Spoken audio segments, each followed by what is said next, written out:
अस्सलाम वालेकुम। प्रोग्राम बयानिया के साथ मैं हूँ आलिया शब्बीर। नाजरीन, पाकिस्तान की सियासत में एहतसाब कोई नई बात नहीं है, ना ही एहतसाब का नारा कोई नया है।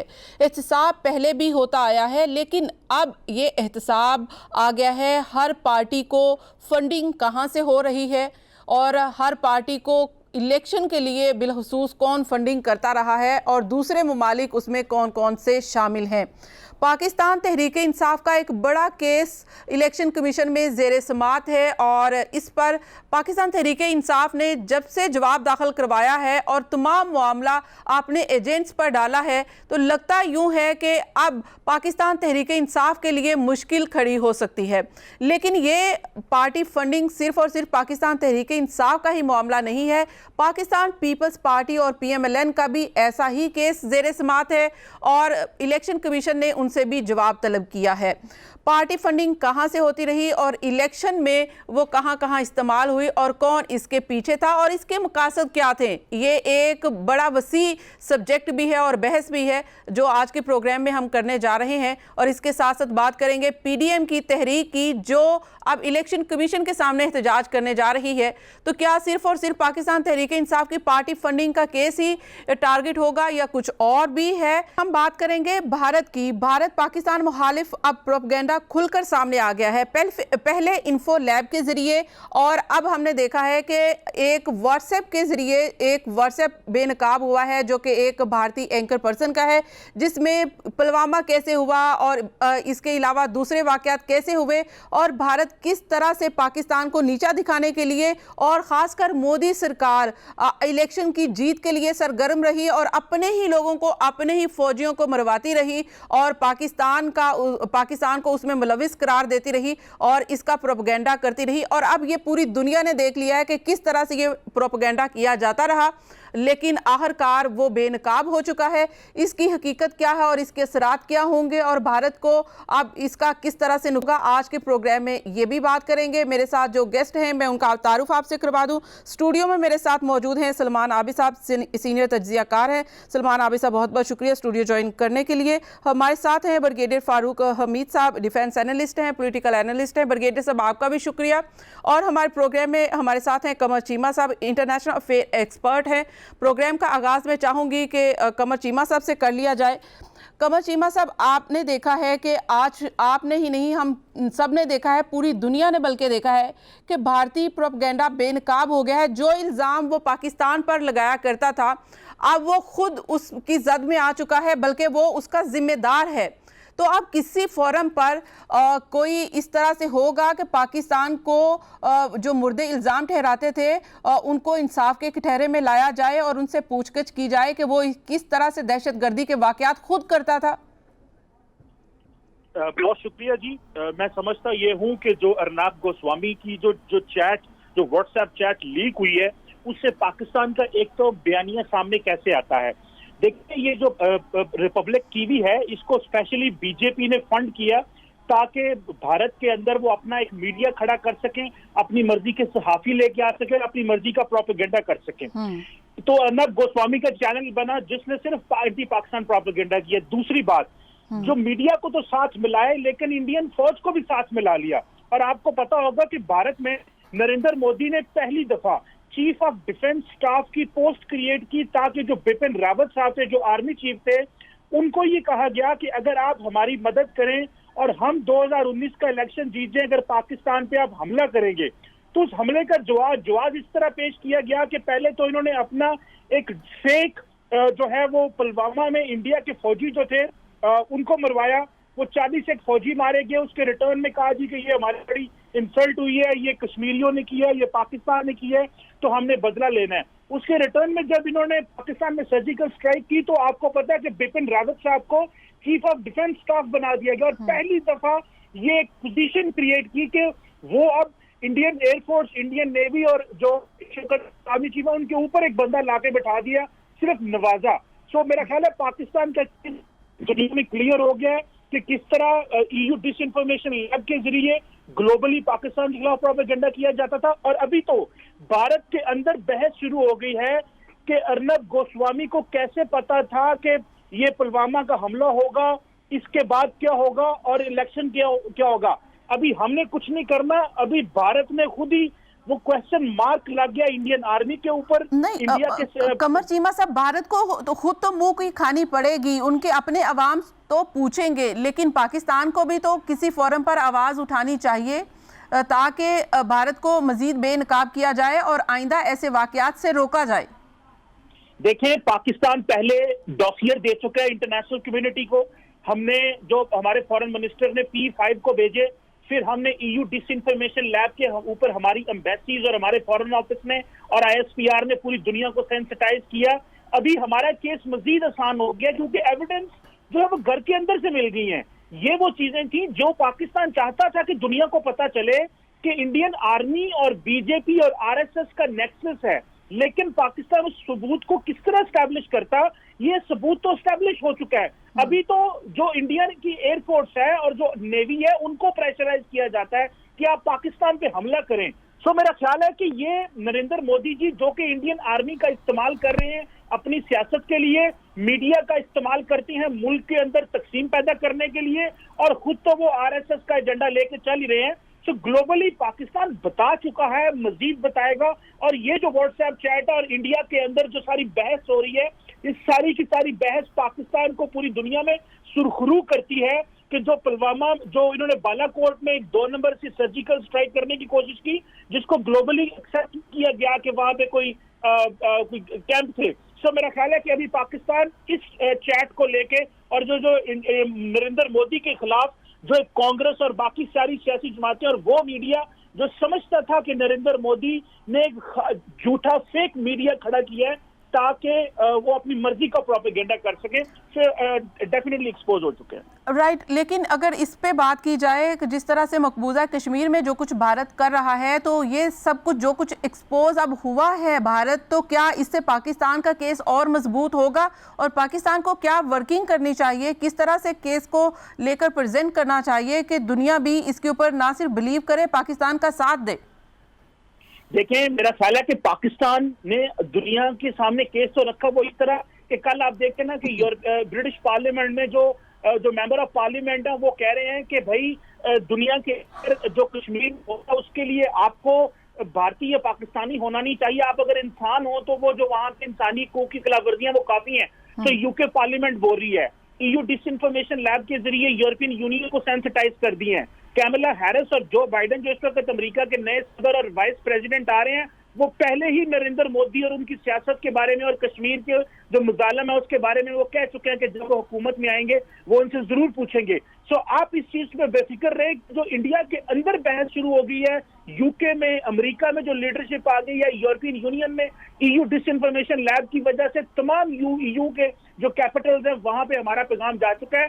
चीन पहले ही हमारी मदद करता है UN सिक्योरिटी काउंसिल में इस कश्मीर के वाले डिस्कशन में। सो अब हमने क्या करना है कि अब हमने मैक्सिमम इस जो राज एक्सपोज हुए हैं इसको ग्लोबल कम्युनिटी को बताते जाना है, डॉसियर्स बेचते जाना है, UN general assembly special session call करे, OIC का सेशन कॉल करे और अक़वाम मुत्तहिदा तक इन चीजों को लेके जाए। मेरा ख्याल है अभी हमने तो जो बोलना है अब तो भारत की अवाम पूछेगी इनसे। भारत के अवाम 135 करोड़ लोग पूछेंगे कि नरेंद्र मोदी साहब, आप अपनी सियासत के लिए, इलेक्शन जीतने के लिए आप इंडिया को इस तरह के माहौल में लेके जा सकते हैं कि कल को अगर न्यूक्लियर वॉर शुरू हो जाती आप तो कुछ भी कर सकते हैं। और मैं आखिरी बात आपको बताता जाऊं कि मैं काफी देर से ये चीज कह रहा हूं कि भारत के अंदर इस वक्त हिंदू मजहबी इंतहा पसंदों की हुकूमत है, जिनके हाथ में न्यूक्लियर बटन है, जो इलेक्शन जीतने के लिए इंडिया पाकिस्तान को जंग के दहाने पे लेके आ सकते हैं, वो 2023 के कुछ भी कर सकते हैं। जी ठीक है, और वो हम सब ने देख भी लिया है कि किस तरह से मोदी सरकार ने इलेक्शन जीतने के लिए और इक्तदार में आने के लिए किस तरह से अपनी फौज और अपने ही लोगों को इस्तेमाल किया है। अब इसमें तो कोई दो राय नहीं है। ब्रिगेडियर फारूक हमीद साहब, मैं आपकी जानिब आना चाहूंगी और इसी के ऊपर बात करूंगी कि अब जिस तरह से भारत एक्सपोज हो रहा है, तो क्या हम सिर्फ और सिर्फ इसी बात पर छोड़ दें सारा मामला कि इंटरनल एहतसाब होगा मोदी सरकार का और उनसे पूछा जाएगा, या इंटरनेशनली हमें भी अपने सब्जेक्ट को मजीद स्ट्रॉन्ग करना है और इसको मजीद आगे लेकर चलना है? बिस्मिल्लाह रहमान रहीम, बहुत शुक्रिया। देखिए डोसियर के बाद जारी बात है उसको हमें फॉलो अप करना है और मोमेंटम जो है एट द इंटरनेशनल लेवल, चाहे इंटरनेशनल मीडिया हो, इंटरनेशनल कम्युनिटी हो, यूनाइटेड नेशंस हो, बाकी इदारे हों, तो वो एग्रेसिव डिप्लोमेसी जो डोसियर वाले मामला है वो हमें आगे लेके चलता रहना चाहिए। पहली बात तो ये है। और देखिए अभी कितनी ये बड़ी कामयाबी हुई है कि बरतानवी पार्लियामेंट में जनाब 11-12 मेंबर ऑफ द पार्लियामेंट है, उन्हें खड़े होकर तकरीरें की हैं और मूडी को कंडेम किया है, जो कि इंडियन ऑक्युपाइड कश्मीर में जो इंडियन आर्मी की बर्बरियत है। देखिए ये पहली मर्तबा हुआ है, मुझे नहीं याद है कभी मेरी लाइफ टाइम में कि ऐसी चीज़ें, मैं समझता बड़ी कामयाबी है। इससे कुछ हफ्ता पहले OIC ने फाइनली फिर एक इजलास के बाद जो फॉरेन मिनिस्टर्स काउंसिल का इजलास था उसमें भी उन्होंने इंडिया को कंडेम किया इंडियन ऑक्युपाइड कश्मीर के हवाले से। लेकिन अभी हम जो कुछ मकबूजा कश्मीर में हुआ OIC का इजलास बुलाने में कामयाब नहीं हो सके। नहीं वो हुआ था ना, देखे ना पीछे इजलास एक हुआ था जो सऊदी अरेबिया ने कॉल किया था, OIC वालों ने कॉल किया था और उसमें फिर एक बाकायदा एक रेजोल्यूशन आया था, एक उनकी कम्युनिकेट आया था जिसमें उन्होंने इंडिया को कंडेम किया था। इंपॉर्टेंट चीज़ यह है कि EU डिसइंफो लैब के ऊपर आप देखेंगे कि वेरी सून जो लास्ट DGISPR की प्रेस कॉन्फ्रेंस हुई है, उन्होंने कहा है कि अब वो तमाम हकाइक जो सामने लेके आ रहे हैं और वो ज़्यादा खौफनाक हकाइक होंगे कि कैसे इंडिया वाया ये जो जाली NGOs हैं, फेक NGOs हैं, ये मशकूक NGOs हैं, यूनाइटेड नेशंस के बैनर के अंडर जो कुछ ऐसी NGOs ऑपरेट कर रही हैं और जिनका काम ही ये था कि यूरोपियन पार्लियामेंट जो है उनके लोगों को गुमराह किया जाए। जब कभी पाकिस्तान के कुफायदे की बात आती थी, FATF में पाकिस्तान के खिलाफ लॉबी किया जाए। और फिर ये एक साथ फोरम है हुसैन हक्कानी का, जो जिसमें कुछ ऐसे लोग भी हैं जो अभी पाकिस्तान में मौजूद हैं, जो कि उस डिसइंफॉर्मेशन लैब की रिपोर्ट में उसका भी जिक्र है। तो ये तमाम इंकशाफात बड़े, मैं समझता हूँ बड़े सेंसेशनल तहलका खेज इंकशाफात है। ये बहुत जल्द पाकिस्तान को क्या फायदा हासिल हो सकता है? आपने FATF की बात की है तो मैं चाहूंगी सलमान आबिद साहब को भी प्रोग्राम में शामिल करें। सलमान आबिद साहब, अब ये सारा भारतीय प्रोपेगेंडा बेनकाब तो हो गया, इससे पाकिस्तान को क्या फ़ायदा होगा? जिस तरह से FATF में क्या उसमें पाकिस्तान को कोई ग्रे लिस्ट से अब पाकिस्तान बाहर निकल सकता है? देखिए दो बुनियादी बातें हैं। पहली बुनियादी बात तो ये है कि ये बात मज़ीद साबित हुई है और उस बात को मज़ीद तक़वियत मिली है, ताकत मिली है कि भारत की जो मौजूदा क़यादत है वो पाकिस्तान को डिस्टेबलाइज करने का एजेंडा रखती है और वो चाहती है कि पाकिस्तान को हर शक्ल में, हर सूरत में गैर मुस्तहकम किया जाए, चाहे उसकी दाखिली पॉलिटिक्स को बुनियाद बना के और चाहे हम अपनी इलाकाई पॉलिटिक्स को बुनियाद बना के। अच्छा, अब इसी बुनियाद पे वो पूरे दुनिया के अंदर डिप्लोमेसी के महाज पे, सफारती महाज पर इस चीज़ को उजागर करता है कि पाकिस्तान की जो रियासत है वो दहशतगर्दी से निमटने के लिए संजीदा नहीं है, वो दहशतगर्दों की सरपरस्ती करती है। FATF में उसके उठाएगा इक़दामात जो है वो मसनूई है, आर्टिफिशियल है, तो वो पूरी दुनिया में अपना एक नैरेटिव बिल्ड करती है। लेकिन लकीली देखिए कि जिस किस्म की अपॉर्चुनिटीज़ हमें मिलनी शुरू हुई हैं उससे इंडिया का मुकदमा और ज़्यादा एक्सपोज हुआ है।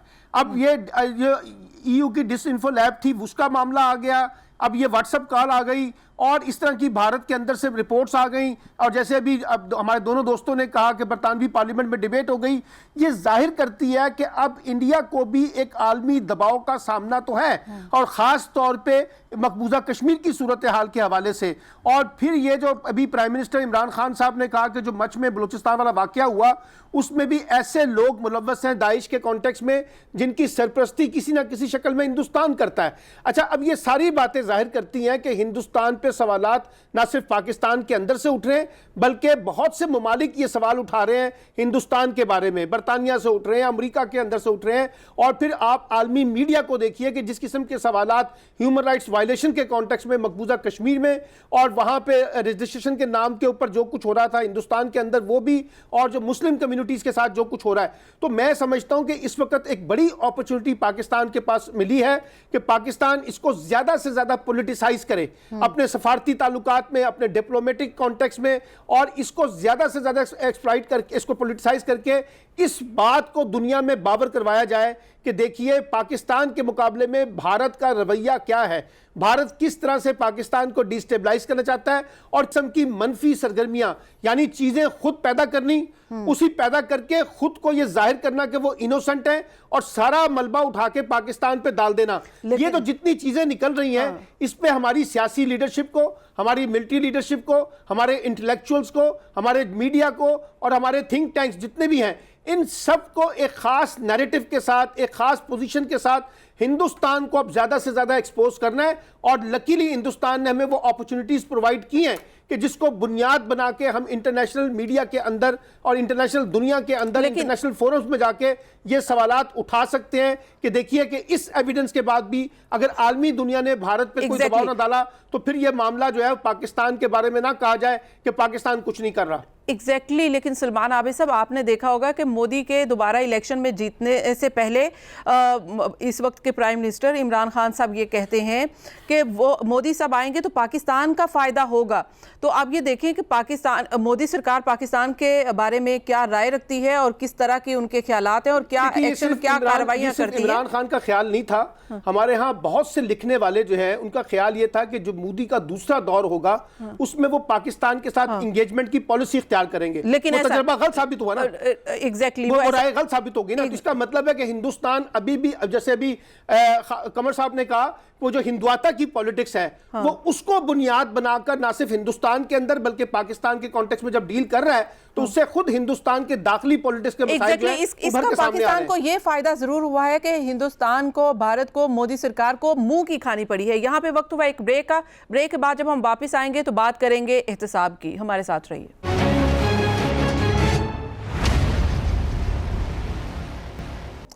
वेलकम बैक नाज़रीन। पहले एहतसाब की बॉल नैब के कोर्ट में थी और वो करप्शन के हवाले से पॉलिटिशियंस और तमाम पार्टीज़ के जो रहनुमा है उनका एहतसाब कर रहा था, लेकिन अब इलेक्शन कमीशन के पास ये बॉल है और वो है वो पार्टी फंडिंग कहाँ से हुई, पाकिस्तान तहरीक इंसाफ को फंडिंग कौन करता रहा और PMLN और पाकिस्तान पीपल्स पार्टी को फंडिंग कौन करता रहा। इसी पर बात करते हैं और ब्रिगेडियर साहब आपकी जानिब आना चाहूँगी।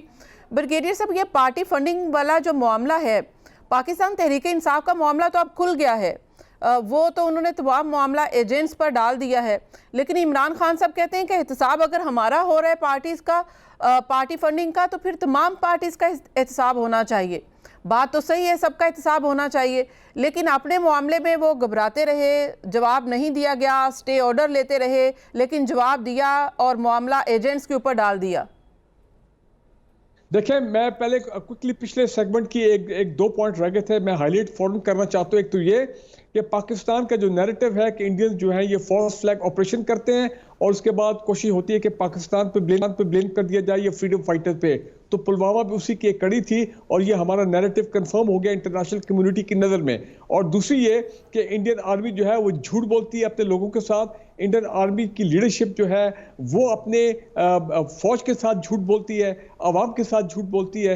लद्दाख में भी यही हुआ था कि उन्होंने पाकिस्तानी इंडियन अवाम के साथ जो है अपने हकाइक को सामने नहीं आने दिया। तो ये दो बड़े अहम पहलू हुआ। अब आपके सवाल के जवाब देखें। पहली बात तो ये कि PTI जो मर्जी कहे, ये इलेक्शन कमीशन ऑफ पाकिस्तान की जिम्मेदारी है कि जब उनके पास एक इतना इंपॉर्टेंट केस आया हुआ है तो क्यों इतने सालों से इतने मामले को ड्रैग किया है। ये पार्टी की तो कोशिश होगी कि किसी तरह मामला जो है वो ड्रैग हो, उसको तूल पकड़े, लेकिन ये इलेक्शन कमीशन की गलती है। इतने साल लग गए और अगर PTI एजेंट्स पे ब्लेम डाल रही है तो ठीक है, वो उनका अपना है। लेकिन मैं ये समझता हूँ कि नॉट ओनली PTI, बिल्कुल दोनों पार्टीज को, पीपल पार्टी और PMLN को भी अभी वो गए हैं, अपना नोटिस गए अपने इलेक्शन कमीशन की तरफ से। देखें, ये अगले इलेक्शन से पहले मैं उम्मीद करता हूँ कि ये इशू जो है रिजॉल्व होगा, क्योंकि माजी में मेरा ख्याल है बहुत गड़बड़ होती रही है।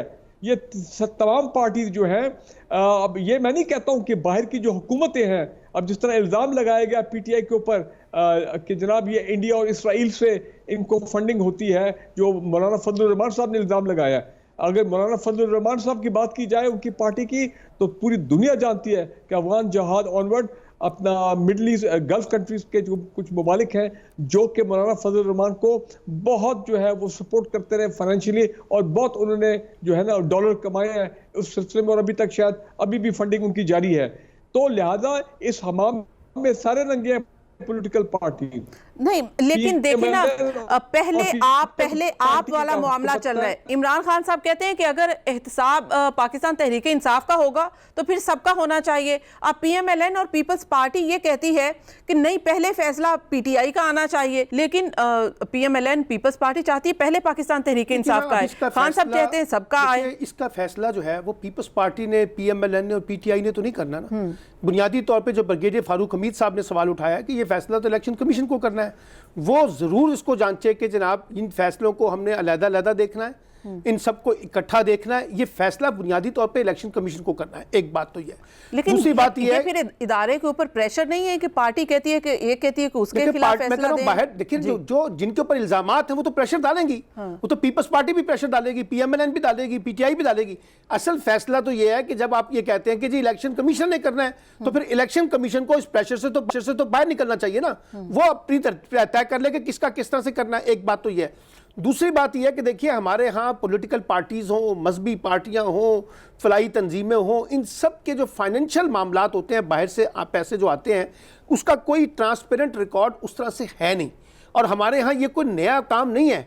यानी सियासी जमातें जो हैं वो कहाँ से पैसे लाती हैं, कैसे पैसे इकट्ठे करती हैं, मुल्क के अंदर कौन पैसे देता है, मुल्क से बाहर कौन पैसे देता है, कौन कौन से इदारे पैसे देते हैं, ये सब सवालात हैं। क्योंकि आज तक तो हमारा जो पॉलिटिकल पार्टीज एक्ट है उसके तहत या इलेक्शन एक्ट के तहत हमने तो कभी सियासी जमातों की इस तरह की ट्रांसपेरेंसी नहीं देखी है कि उनसे पूछा जाए कि कहाँ से पैसे आते हैं, किस हिसाब से आते हैं, क्या तरीकाकार है, क्या सिस्टम है जो आपने वजह किया हुआ है। अब ये एक इल्ज़ाम क्योंकि तहरीक इंसाफ पे लगाया है और अकबर एस बाबर इसके ऊपर इन्होंने सबसे पहले पटिशन किया है, तो ये मैं तो ये समझता हूँ कि ये सारी जमातें जो हैं इसके अंदर से गुजरनी चाहिए।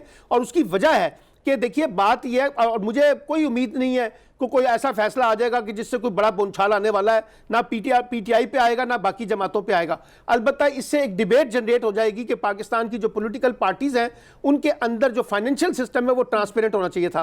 कल मेरे साथ एक प्रोग्राम में कंवर दिलशाद साहब थे, तो उन्होंने बड़ी अच्छी बात की थी। उन्होंने कहा कि दुनिया के बेशतर मुल्कों में जो फंडिंग आती है ना, वो पॉलिटिकल पार्टीज को नहीं आती, वो फंडिंग आती है इलेक्शन कमीशन को, और इलेक्शन कमीशन फिर इंतखाबात के अंदर जो है ना पॉलिटिकल पार्टीज को फंड जारी करता है उनकी वोटिंग उसकी बेसिस के ऊपर।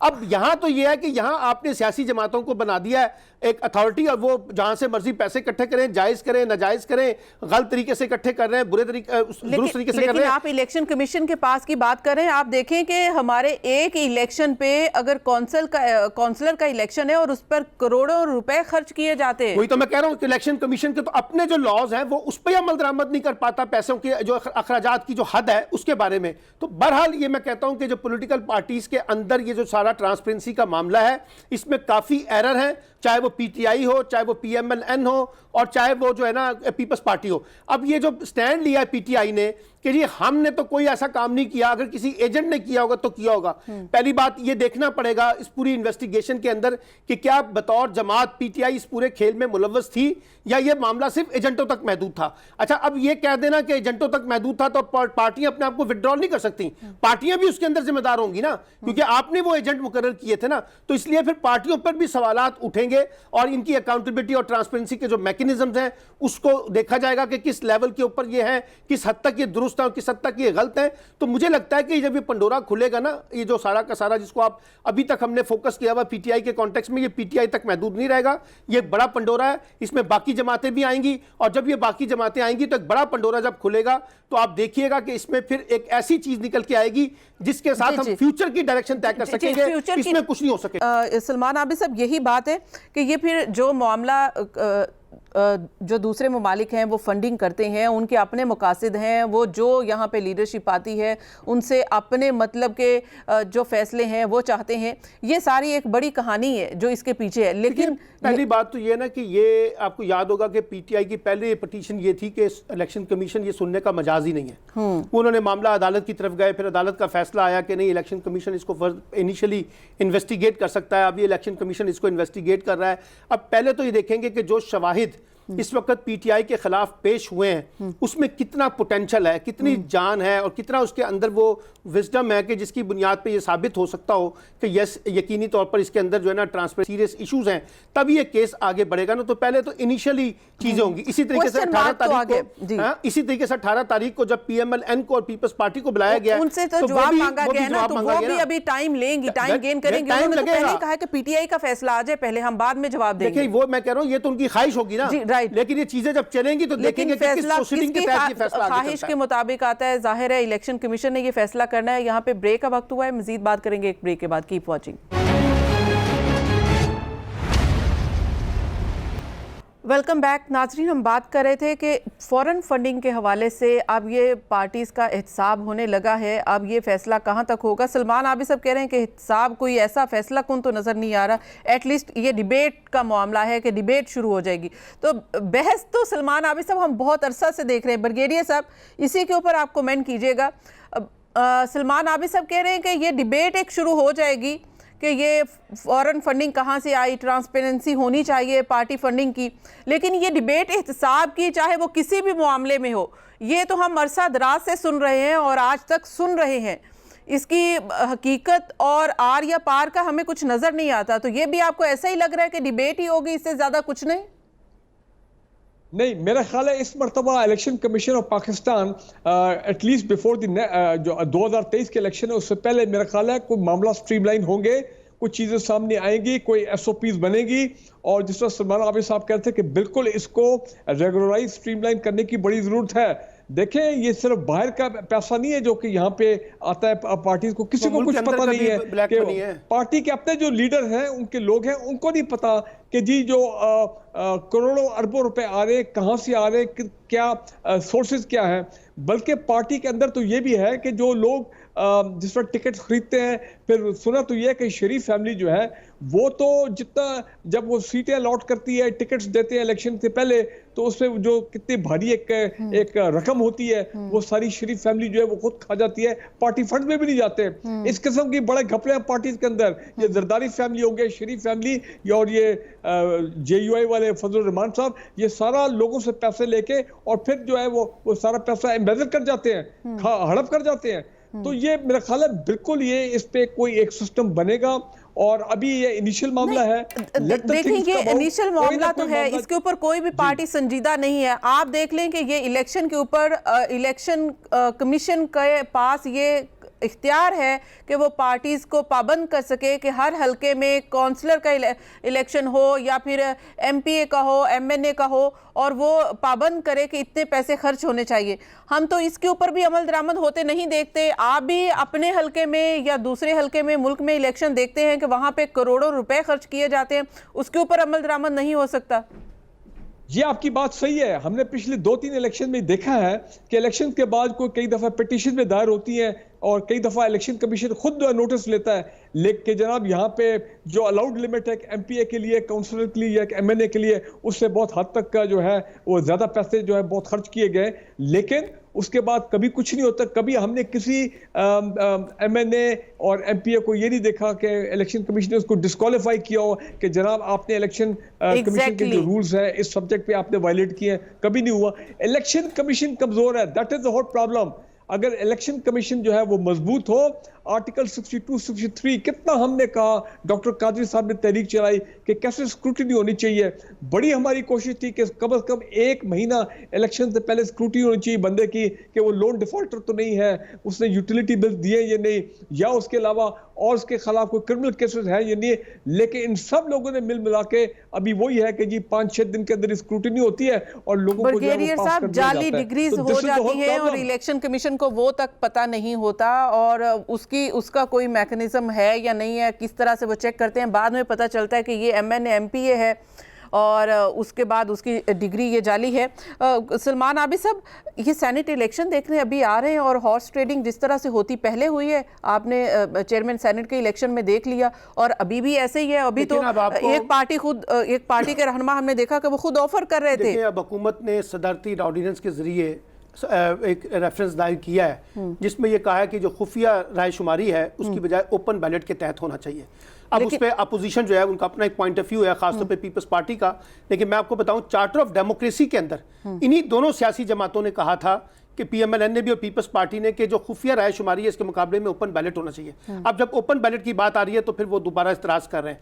देखिए, आपको भी पता है, मुझे भी पता है, ब्रिगेडियर साहब भी जानते हैं, पाकिस्तान में पिछले कई दिहाइयों से जो सेनेट का इलेक्शन है ना, वो सबसे ज्यादा फरोख्त होता है और बाकायदा करोड़ों रुपए की बोलियां लगती हैं। उसमें जेयूआई के लोग भी शामिल हैं, उसमें आगे दूसरी जमातों के लोग भी शामिल हैं। पीपल्स पीटीआई ने तो अपने 15 के करीब लोगों को निकाल दिया इस बात पर कि इन्होंने अपने वोट बेचे थे खैबर पख्तूनख्वा असेंबली से।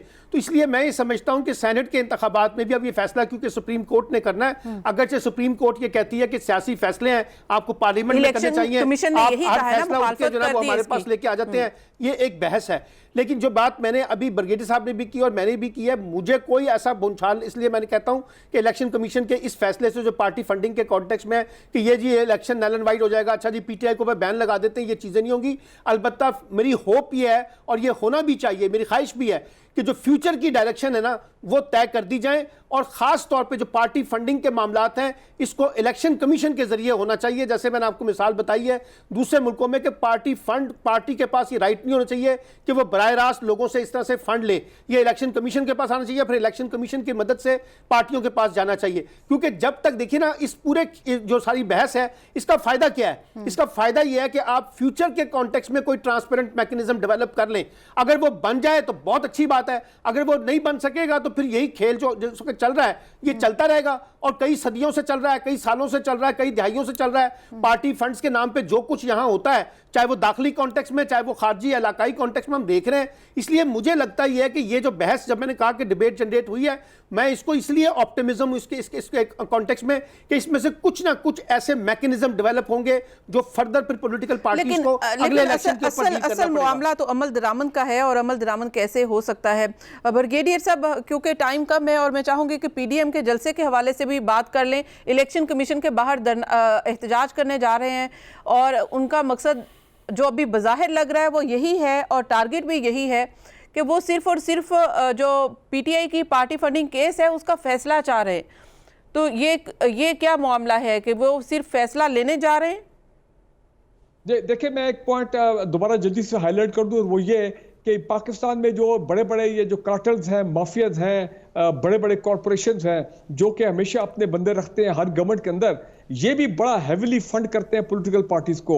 और अगर आप मैं ये समझता हूं कि अगर आप इसको जरा डिटेल में इन्वेस्टिगेट करेंगे तो आपको मालूम होगा कि ये तीन खानदान जो है ना, जरदारी खानदान, शरीफ खानदान और ये फजलुर रहमान, इस तरह ये जो इनके इन खानदानों के जो फंड्स हैं, इनको अगर आप ट्रेस करेंगे तो ये माफिया को सपोर्ट करते हैं। मैं चाह रही थी कि अगर आप पीडीएम के जलसे के हवाले से अब आपने जो पीडीएम की बात की, इस्लामाबाद की इलेक्शन, देखें वो पहली बात तो ये उनका राइट है, ठीक है, वो प्रोटेस्ट करना चाहें करें, लेकिन उससे वो 2-3 ऑब्जेक्टिव अचीव करना चाहते हैं। एक तो ये कि बिल्कुल इलेक्शन कमीशन पे प्रेशर हो, ये पीटीआई वाला फंडिंग का केस है।